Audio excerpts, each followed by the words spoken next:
Good morning. Today I'm doing the seal system on this GE refrigerator. It's not been working for a while. Customer left it in the garage. That's the model and serial number. I have to do a complete seal system replacement on this unit. Both the evap coil. Look at the size of those mold growth. You want to breed some of that? That does not look delicious. And look at that. It's like perfect condition for mold growth. The whole refrigerator is moldy.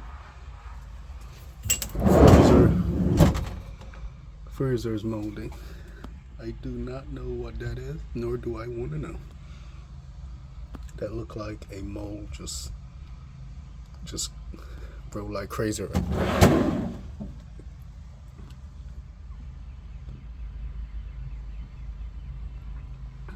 Look at that. Ooh, smells bad. All right.